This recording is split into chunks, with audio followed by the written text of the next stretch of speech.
പ്രിയപ്പെട്ട അധ്യാപകരെ, സഹപാഠികളെ, ഇന്ന് ജൂൺ 19 വായനയുടെ മഹത്വം നമ്മെ ഓർമ്മപ്പെടുത്തുന്ന ഒരു സുദിനമാണ്. പുസ്തകങ്ങളെ വായനയും അതിരിച്ച് സ്നേഹിച്ച PN പണിക്കരുടെ ചരമദിനമാണ്.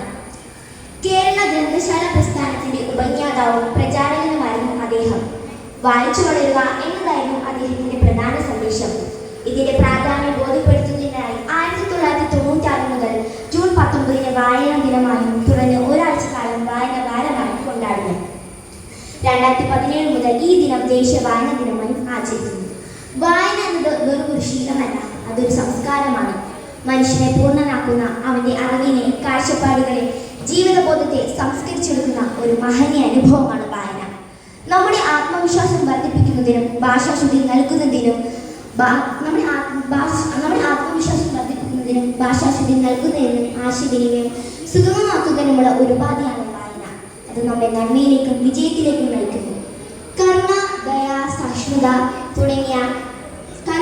സഹിഷ്ണുത പോലുള്ള മാനസിക ഗുണങ്ങൾ വർദ്ധിപ്പിക്കുവാനും വായന കാരണമാകുന്നു. അതിനാൽ വായന ഒരു സംസ്കാരമായി വളർത്തിയെടുക്കാൻ നമുക്ക് ഒരുമിച്ച് പ്രവർത്തിക്കാം.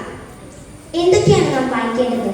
വർത്തമാന പത്രങ്ങൾ, ജീവചരിത്രങ്ങൾ, കഥകൾ, കവിതകൾ, ശാസ്ത്ര പുസ്തകങ്ങൾ, നോവലുകൾ, ആത്മകഥകൾ തുടങ്ങി പല വിഭാഗങ്ങളിൽ നിന്നുള്ളവ നാം വായിക്കണം.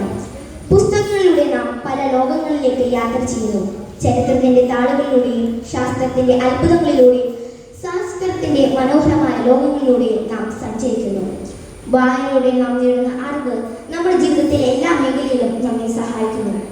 ഒരു പുസ്തകം തുറക്കുമ്പോൾ ഒരു പുതിയ ലോകത്തിലേക്ക് നാം പ്രവേശിക്കുകയാണ്.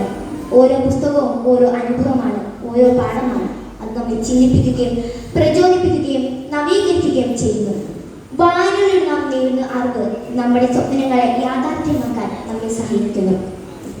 ഇന്നത്തെ ഡിജിറ്റൽ യുഗത്തിൽ പുസ്തകങ്ങൾ വായിക്കുന്നത് കുറഞ്ഞു വരികയാണ്. എന്നാൽ പുസ്തകങ്ങൾ നൽകുന്ന അറിവും ആനന്ദവും മറ്റൊന്നിനും നൽകാനാവില്ല. അതിനാൽ വായനയുമായി കൂടുതൽ അടുക്കാൻ നമുക്ക് ശ്രമിക്കാം. ഓരോ ദിവസവും കുറച്ച് സമയമെങ്കിലും പുസ്തകങ്ങൾക്കായി മാറ്റിവെക്കണം. നമ്മുടെ സ്കൂളുകളിലും വീടുകളിലും വായനയുടെ സംസ്കാരം വളർത്തിയെടുക്കണം. വായനാ മത്സരങ്ങളും പുസ്തക ചർച്ചകളും വായനയെ പ്രോത്സാഹിപ്പിക്കുന്ന മറ്റു പരിപാടികളും സംഘടിപ്പിക്കണം. കുട്ടികൾക്ക് പുസ്തകങ്ങൾ സമ്മാനമായി നൽകണം. വായനയിലൂടെ നാം നേടുന്ന അറിവ് നമ്മുടെ സമൂഹത്തെയും രാജ്യത്തെയും പുരോഗതിയിലേക്ക് നയിക്കുന്നു. അതിനാൽ വായനയെ ഒരു സംസ്കാരമായി വളർത്തിയെടുക്കാൻ നമുക്ക് ഒരുമിച്ച് പ്രവർത്തിക്കാം. വായിച്ചാൽ വളരും, വായിച്ചിലേലും വളരും, വായിച്ചാലുകളെയും വായിച്ചിലേൽ വളരും എന്ന കുഞ്ഞുണ്ണി മാഷിന്റെ വരികൾ വളരെ പ്രസക്തമാണ്. എന്നാൽ ഇന്ന് വായനാശീലമൊക്കെ മാറ്റിവെച്ച് സോഷ്യൽ മീഡിയയുടെ ലോകത്ത് എപ്പോഴും പറഞ്ഞു നടക്കുന്ന പുതിയ തലമുറയിൽ വായനയിലേക്ക് മടങ്ങുവാനുള്ള ഒരു ആഹ്വാനമാണ് ഓരോ വായനാ ദിനവും. നമ്മുടെ മുൻ രാഷ്ട്രപതിയായ ഡോക്ടർ APJ അബ്ദുൽ കലാമിന്റെ വാക്കുകൾ ഈ അവസരത്തിൽ ഓർക്കുന്നത് ഉചിതമാണ്. സ്വപ്നം കാണാൻ പഠിക്കുക, ആ സ്വപ്നം നിങ്ങളെ ചിന്തിപ്പിക്കട്ടെ, ചിന്തകൾ അറിവായി മാറട്ടെ. വായനാ സംസ്കാരം വളർത്തിയെടുക്കാൻ സാധിച്ചില്ലെങ്കിൽ വായനാ ദിനാചരണം ഒരു പ്രഹസനം മാത്രമായി തീരും. അതിനാൽ നമുക്കും വായിക്കാം, വളരാം, അറിവിന്റെ ലോകത്തേക്ക് കടന്നു ചെല്ലാം. വായന ഒരു ശീലമാക്കി മാറ്റുവാൻ ഈ വായനാ ദിനത്തിൽ നമുക്ക് ഒരുമിച്ച് തീരുമാനമെടുക്കാം. ഏവർക്കും വായനാ ദിനാശംസകൾ നേർന്നുകൊണ്ട് ഞാൻ എൻ്റെ വാക്കുകൾ ഇവിടെ ഉപസംഹരിക്കുന്നു. നന്ദി, നമസ്കാരം.